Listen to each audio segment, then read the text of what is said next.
May I ask where your hometown is? Mindat, Chin State. Okay. Southern Chin State. Okay. And where have you lived in before coming to Jacksonville? Malaysia, Kuala Lumpur. Oh, okay.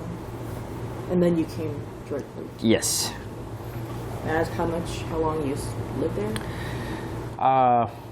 About 2 years. Actually, 3 years. 3 years. Yes. And then I spent 11 months in prison in Malaysia. Yes. For them, we're illegal immigrants, so they not recognize that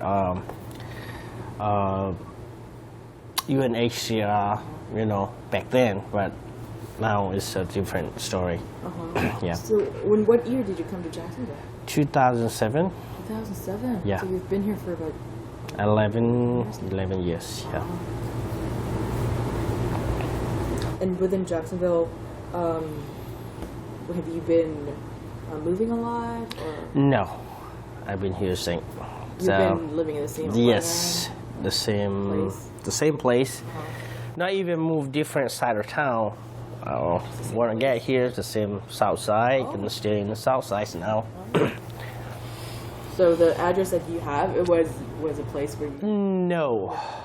I was living in an apartment first. Then I bought the house back in 2011. Oh, okay. Yeah. Congratulations. Thank you. Yeah. May I ask where the location of the apartment is that you lived? It's called San Jose apartment. It's right down the street, across from the new public right now. That's where it is. Okay, and then you moved into your house. Well, I moved into another apartment for 1 year, which is Old King Road South. They call it Plantation Apartment. And then I moved into the studio. I live with myself. It's called Smithfield. I believe Smithfield. It's Smithfield apartment. And then I bought the house. Yeah. But you've always stayed in the South Side? Yes. It's the same zip code. Same zip code? Yeah. Yep. Okay. I think, yeah, you were recording already? Okay, good. All right. So, how we're going to do is I would like you to pick 3 topics from these cards. Okay. And you can start telling about them. Okay. About, each topic. 3 of them? Yes. Okay. So, work, family, and U.S. Okay. Oh, Jacksonville. Jacksonville. All right. Yeah. Sounds good. Okay. So, would you like to start with family? Family? Well, I get here as a single. And back then, not a lot of people here. Like, we're like the second group that coming from Malaysia. So only a few people ahead of us. Like, I think it's 3 or 4 people. And then, as you see, the refugee population is growing in Jacksonville.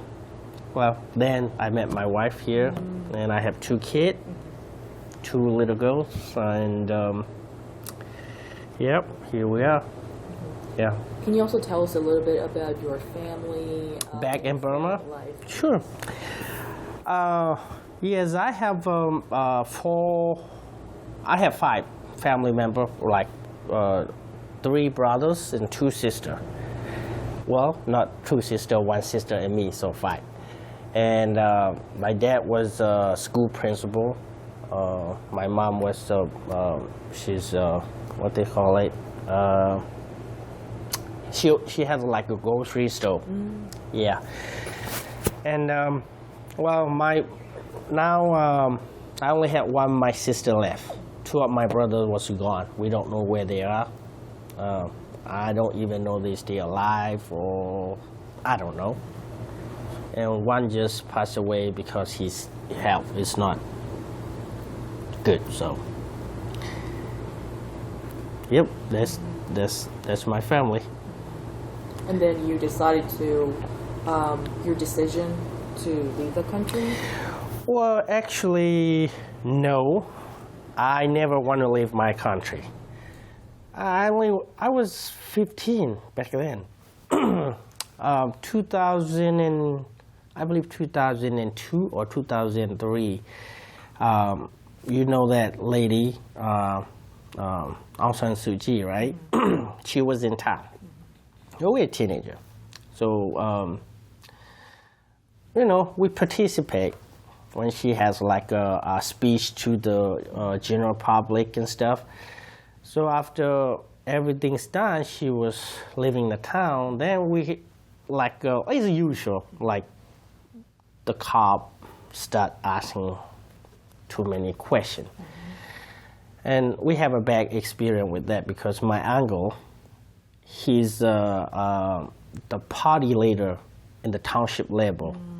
Prior to 2 years, she came to the town, and he's a politician, so he did a lot of politic thing, and he get arrested and for no reason, and then he end up his life in prison, and then he died in there. So the cops start asking questions. So my mom said, "Hey, it's not good time to stay here." So she said, "Well, you have to leave." So I went to Malaysia. I think it's 2003 or 2004. I don't remember exact date, Then that's where the hard thing is coming, because we don't have any passport. We can't get a passport. Even if you want to get a passport, you have to get a lot of paperwork from local authority. Go there, go here, get all the paperwork and stuff. Not like today, Today people was a lot easier than before. So we get into Malaysia. I worked like several different places, restaurant, get games rooms and things like that. And as you know, we don't have any paperwork, so we get arrested. Then we spend almost a year in prison. Luckily, I didn't get wiped my ass because, sorry for my language, because I was underage. Back then, if you were illegal, they arrest you. What they call it, that they beat people in prison for it, like Singapore did, Oh. You know what I'm talking about? Yeah. As a punishment. Punishment, yes. I didn't get it because I was underage. Oh. So it was lucky. But we see a lot of people in the prison, they can't sit, they can't lay down, they can't even wear pants because of that. For several months, it was bad. So I don't remember his name. He was in the prison, and he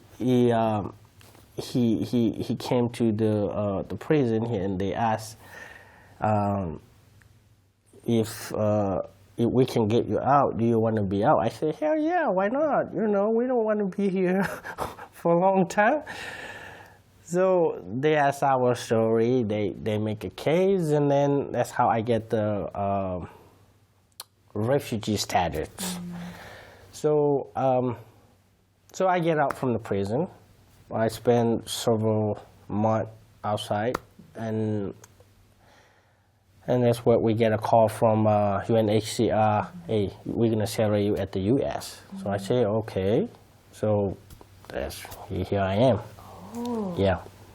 And when you left the country, were you alone, or did you have someone? I had a friend. We are in together. We have very close friend. He's in Norway now. We are in the same situation. So, yeah. He's older than me. I think it's like 4 years older than me. But we're neighbors, and we're very close. Oh. Were you also resettled at the same time? No, he was first. 1 year ahead of me. Because when we're in the prison, they get him out right away. Because I was thinking, hey, these people, I don't trust them. You know, I never seen them before, so I said, I think about it. So it take me a while to get it. And then back then, the people who sell it in the Europe was a lot faster than U.S. Because U.S. was a more process than any other country. You have to go through medical checkup, background. It's a lot of stuff. So. How long did it take for you to finally be resettled in Jacksonville, to come to Jacksonville from being hauled by the UNHCR officer?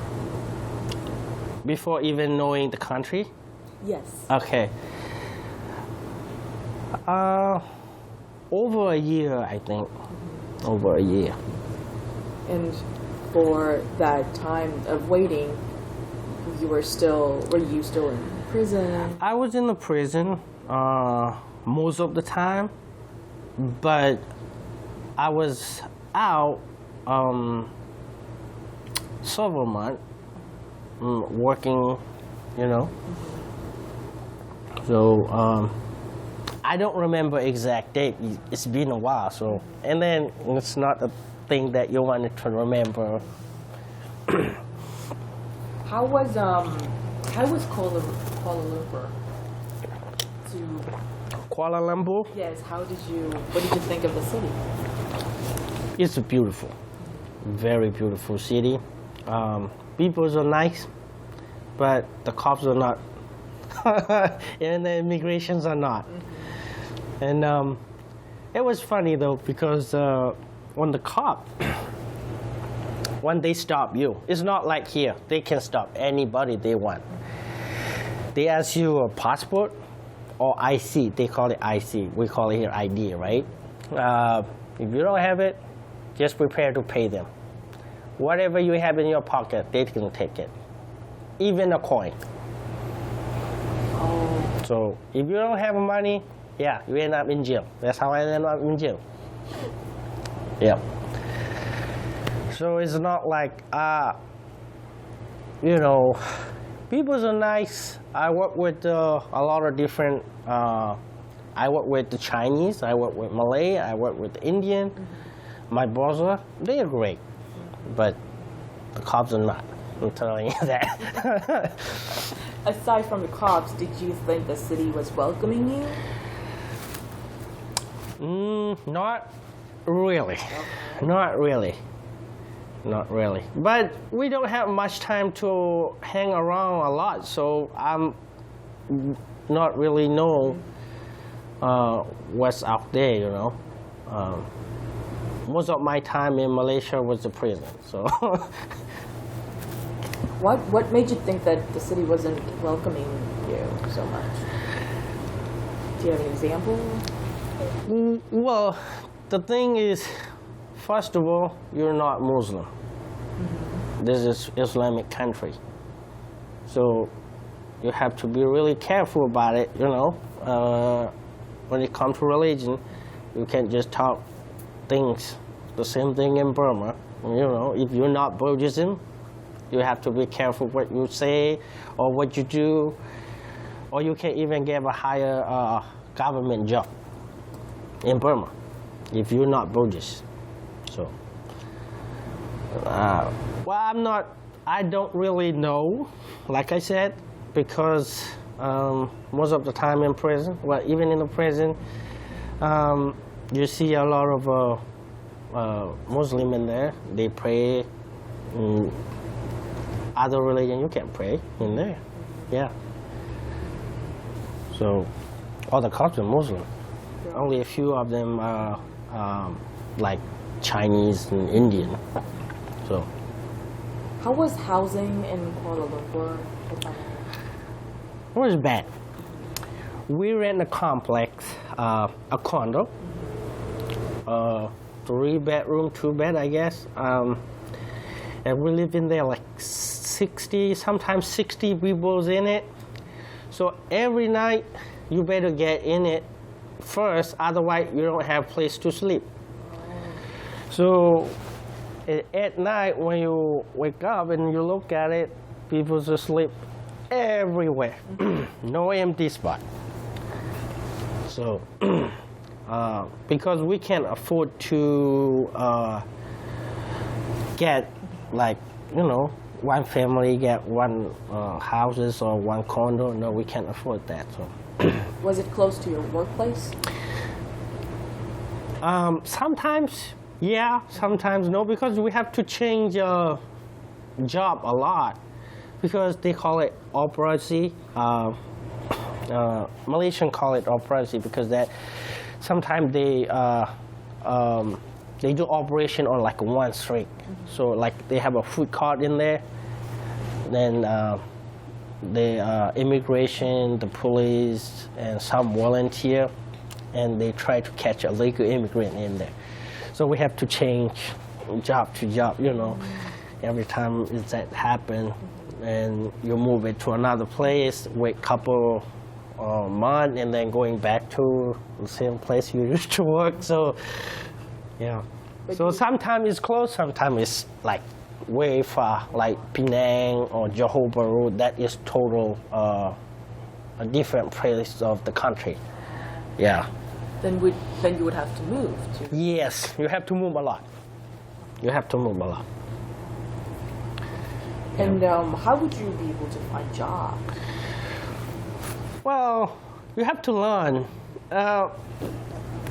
You get into a restaurant or like a construction site, and then you have to ask them, do you need anybody you want to hire? That's how you got the job back there.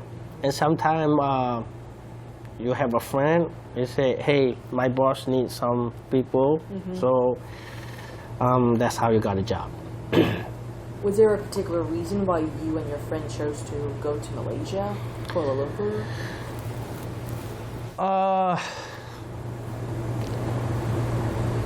Not really, because we choose it because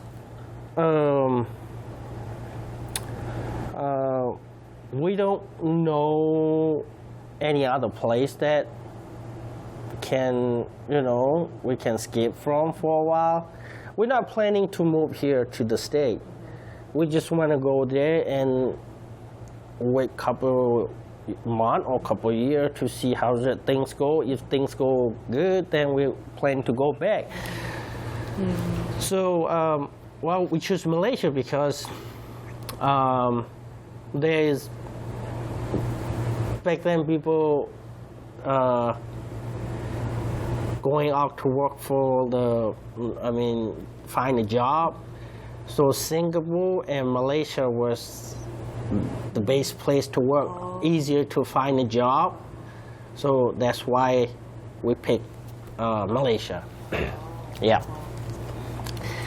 But Thailand is not so good, so that's why we decided we not stop at Thailand. We went to Malaysia straight. Did you fly? No, you can't because you don't have any paperwork. So we have to use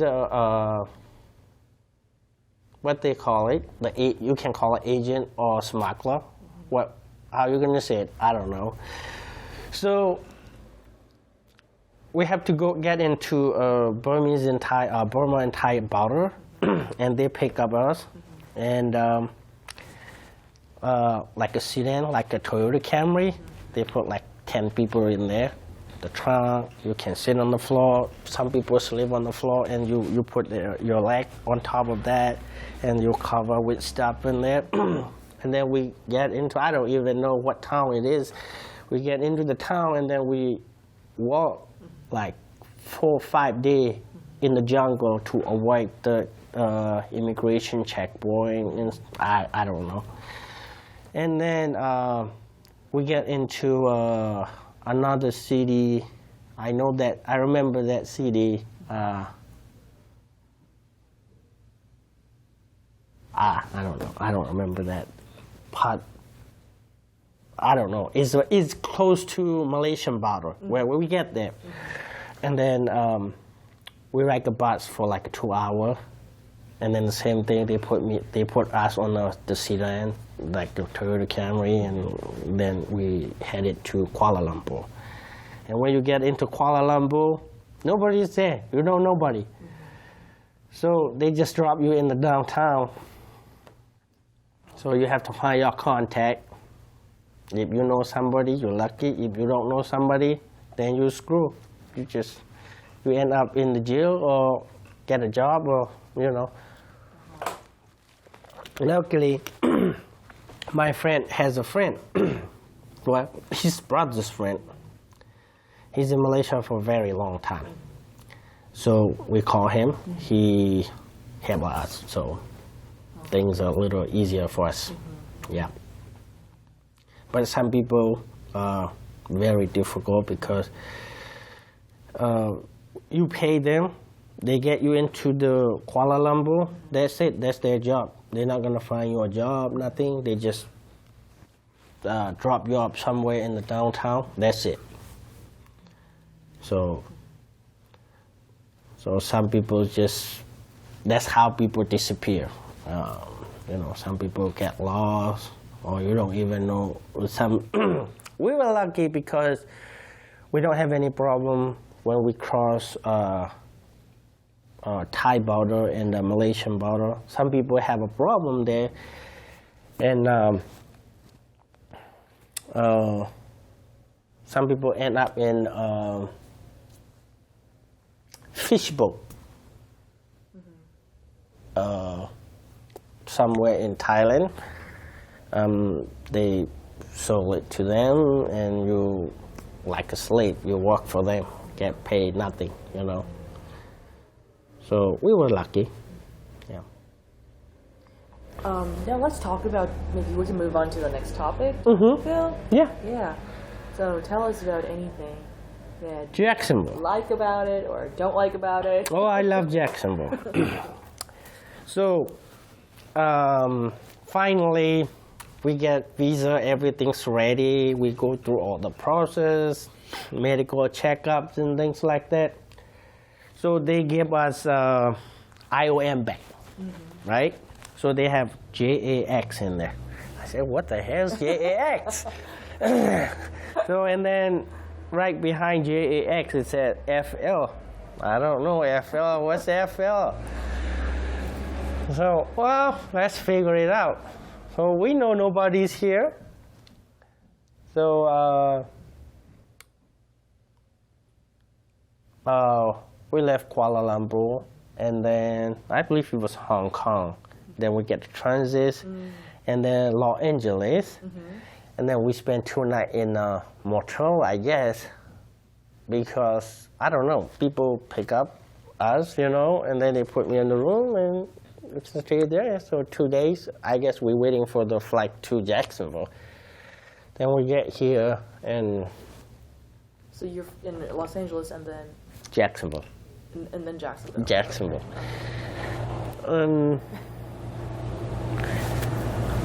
I don't remember who picked me up at the airport. I did Mrs. B and somebody else. So first they put me into a Dennis Court apartment. So I was there like a couple of days. And they gave me apartments over here. Then that's when we learned, oh, this is Jacksonville, Florida. So the lady called Jenny, I don't think she worked here no more. She was my case worker, and Stoney too. And well, they have a class on the second room on the other side. That's how we start learning Jacksonville, Florida, what's your address is, and things like that, you know. Yeah, it's about 2 weeks. And then they transfer us to downtown, FCCJ, they call it back then, right? Yeah. And we attend our ASO class, and then I get a job for the cleaning. I always think I wanted to move. I don't want to stay here back then, because I was single and no friends here. So I had a friend up in New York and Virginia. I called them, hey, I can come visit you. They said yes. So after a year, you get 1 week vacation, right? So I went over there. I spent a several days up there, but it's too cold. I can't stay. I said. Then I came back. So I end up here. And then you met your wife here? Yes, I met my wife here. She came with her auntie. That's how we met. Her auntie husband was my friend. Oh. So that's how we met. I worked for that cleaning company for 3 months, and I get a job at Mac Paper, right down on Bay Meadow and Phillip. I worked for them 10 years. Oh. 10 years. And you're still working for it? No. Now I have my own business. I'm also a realtor. Oh. So I quit, but it's a good thing happened to me, I think, because 2016 I have a back injury at work. So I had a surgery, so I can go back to my normal job. So I said, well, let's try it, see how's it go. I start running my own business, and I see a lot of people start buying houses. I said, well, let's try it. So I try to get my license. Take me a couple months to get it, but I get it. And so here I am. Now, when you were transitioning from your first job after 3 months and to the next job where you lasted 10 years, how did you get that job though? One lady worked for that company, and this 2008 was things start getting bad.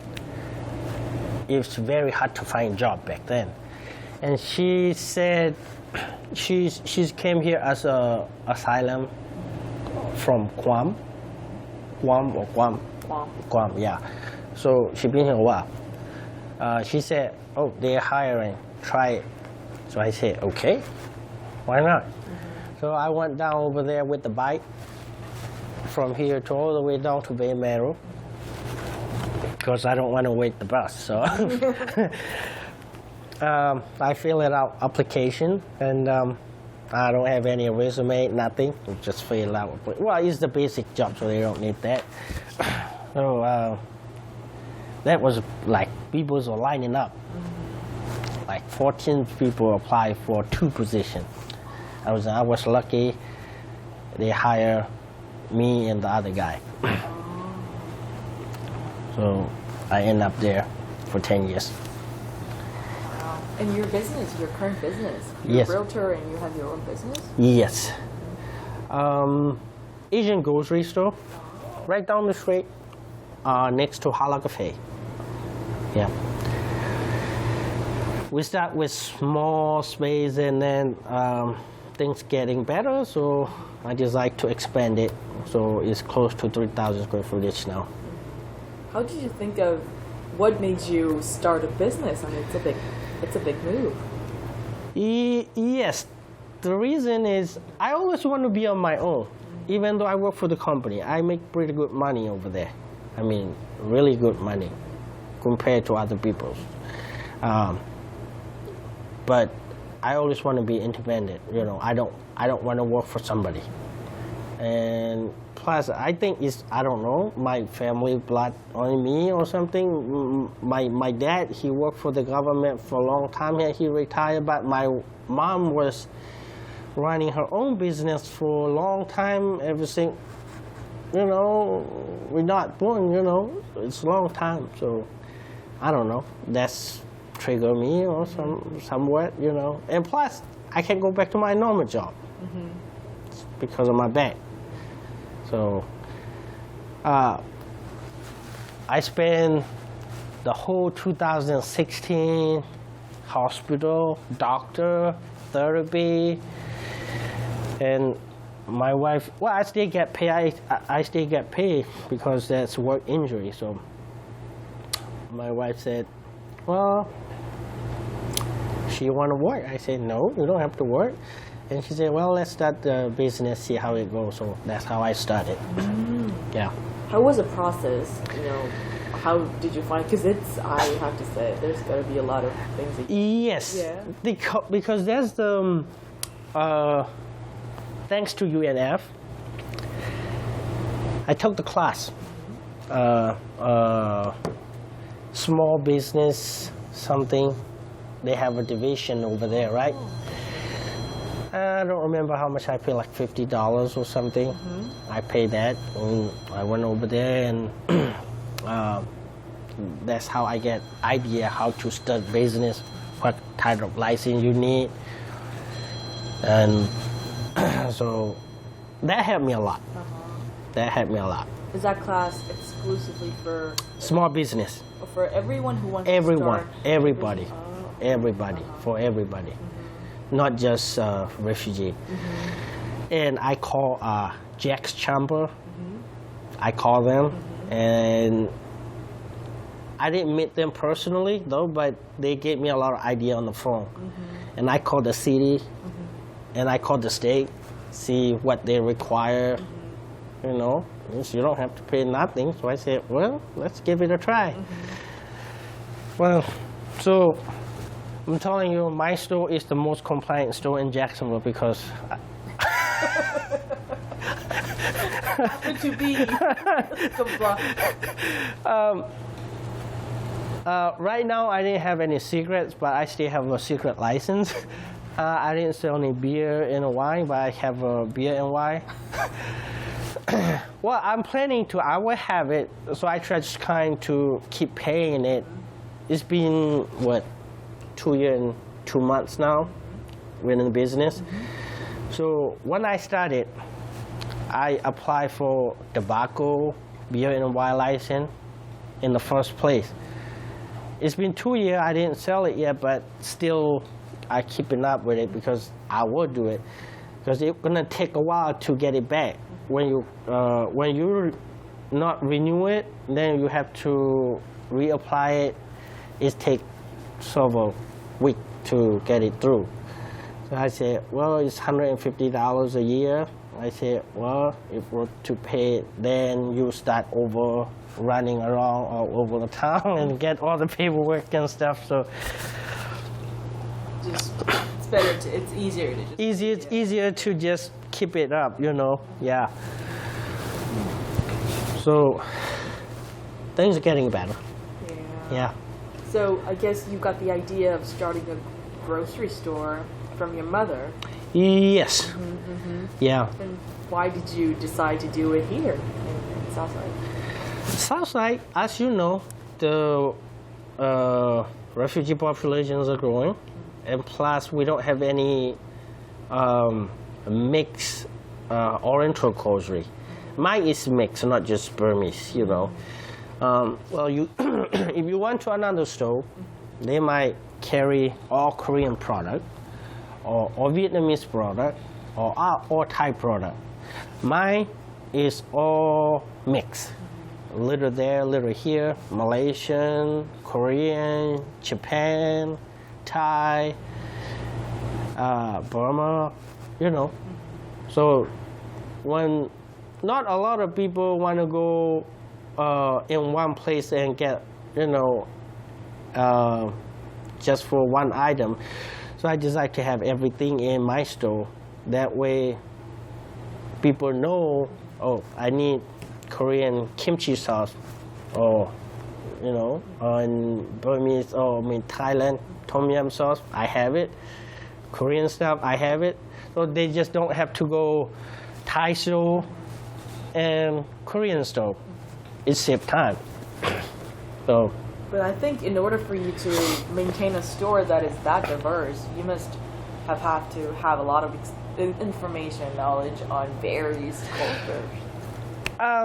Yes, you have to learn that. I mean, learning is never end, you know that. So sometimes you have to learn the hard way, sometimes you can learn it easily.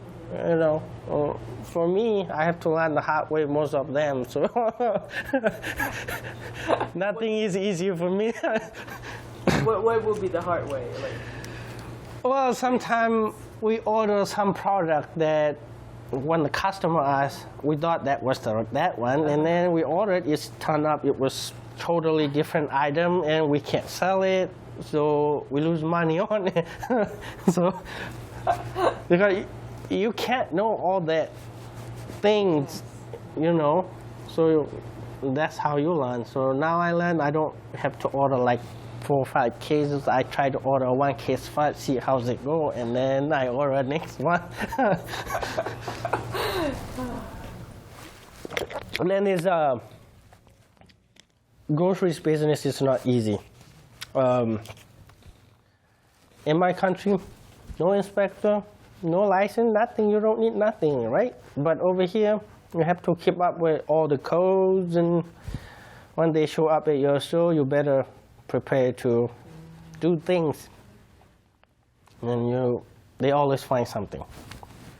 So you have to keep up.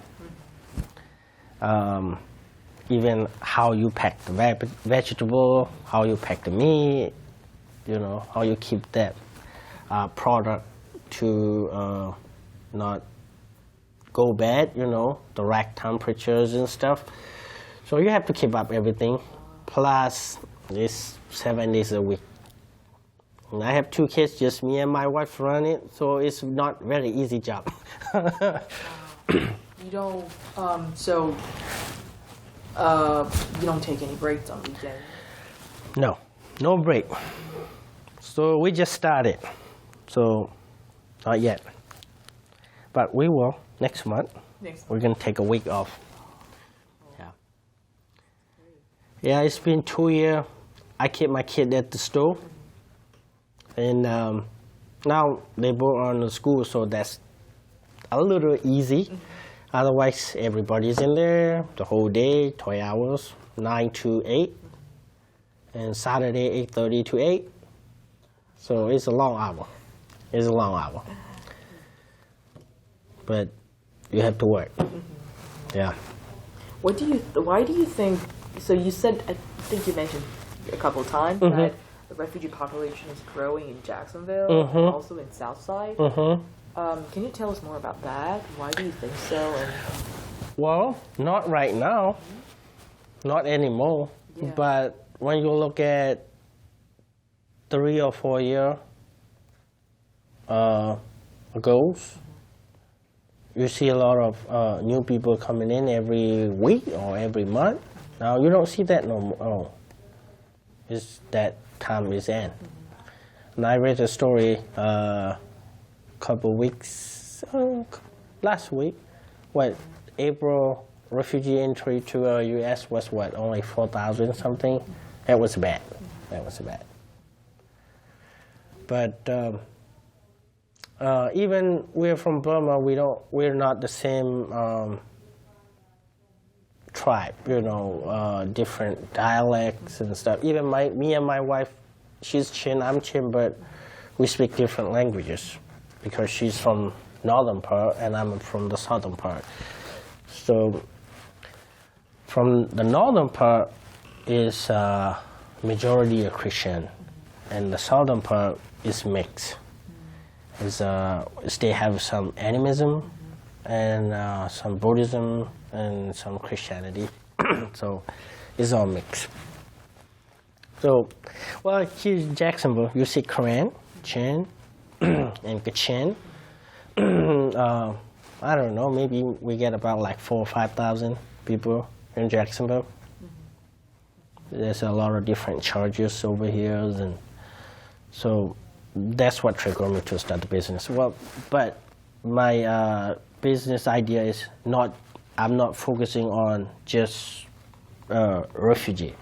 I try to get different customer. That's why my customers, 40% of my customers are not Burmese. It's white, black, you know, different races. So. Is there a particular reason why you didn't want to do you think your business could help you contribute something to the city's culture? The city, the culture, yeah, sure. Well, she hired 2 employees now. That is also what is contributing to the community, right? So she has 2 full-time employees now. Actually, my business is on her name, my wife's name, so that's why I say her. So she has 2 full-time employees.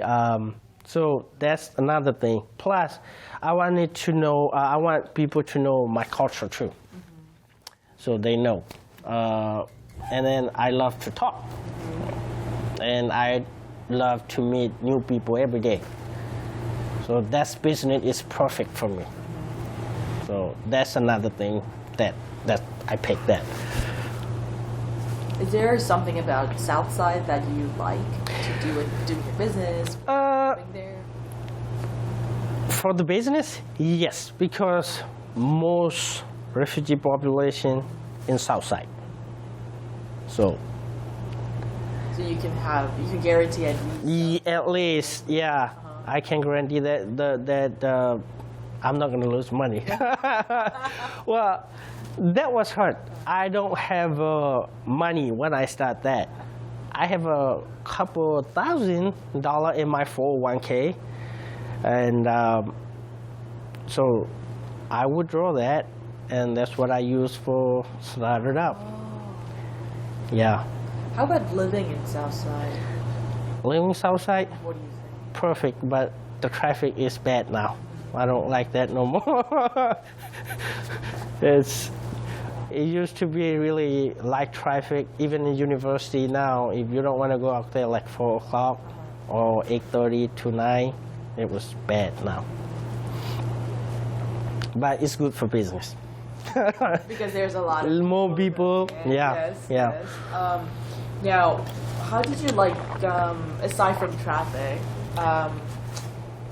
housing in Southside or any communities, feeling of communities? Better. When I thought I might buy a house in the west side, but as you know, west side is not a very good place. I don't know. It's according to the news. They have too much crimes and all that. But when it comes to afford, west side is better than the south side. South side is more expensive to live in, but you have a better community, and the school is close to your friend, so that's another thing. And then it's convenience. You can go anywhere within a minute, downtown, airport, mall, Yeah, it's everything in a short distance. So that's keep me here. And plus, I didn't go to church, but my wife, she's religious, so her church is here in the south side, so that's another reason. Yep. And yeah, even if you want to go to school, close. UNF, right there. UF, that's what they call it, Jacksonville University. Yes. That's right down the street. FSCJ, across the river. So everything's close. Plus, it's a bad neighborhood too, but it's better than compared to other places in Jacksonville. I think Southside is better. Why? So why did you say that they're bad neighborhoods? In what aspects are they? Well, I don't know. To be honest, when you read the news, where is the crime is happening? Mostly West Side, Arlington area. and you see some in Orange Park or, but more than likely you see most in the West Side and Arlington area. So, and plus, 2008 or 9, I believe, we get a friend that get shot in the West Side.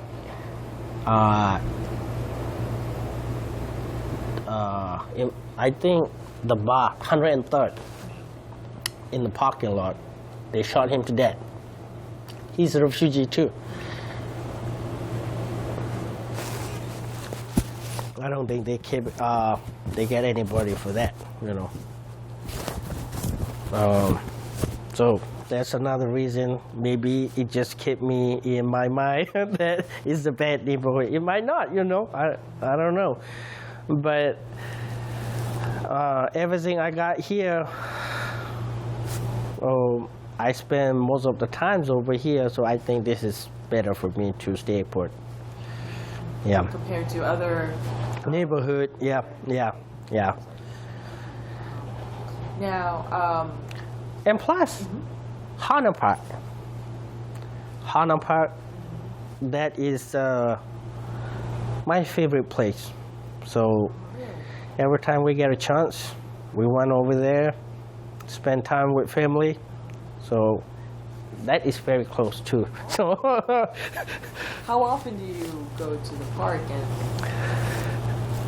Nah, not anymore. Ever since I started the business, we went there twice. That's it. But before that, you used to go? Every week. Yeah. When I worked to the company, we went there every Saturday. But not anymore. What do you usually do in the park? We're just hanging out, laying down on the beach, sunbathing, Yeah.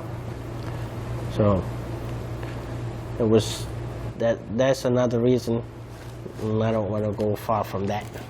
You want to be close by. But I don't want to close to the coast either because of the hurricane. So my now where I'm at is the perfect place, Not in the flat zone, close to everywhere you want to go. So. Did you have, when you got to Jacksonville, when you were resettled, did you have any goals, specific goals? Yeah. And what were the goals, and Like I told you earlier, right? I wanted to be independent. When we get here, the first thing we talk about was get to know the place and the job. So I think, I'm going to find a job, or whatever I find, I'll work for it, but I'm not going to there for long. I wanted to be independent. That is always in my mind. So I guess. So you have achieved that goal? Yeah. Were there any other goals that you had in mind? Now? Yeah, sure. I wanted to be, I want my business to grow in the whole country. Yeah. Well, I think that time's up. Thank you very much for today's Okay. interview. Was there anything that you want to talk about that we didn't get a chance to touch on? No. I think that's just it. So you get everything you need? Oh, yeah. Okay. We're really here to ask some questions about your life and Okay. career, and thank you so much for sharing your story. So whatever, if new people, it's not easy.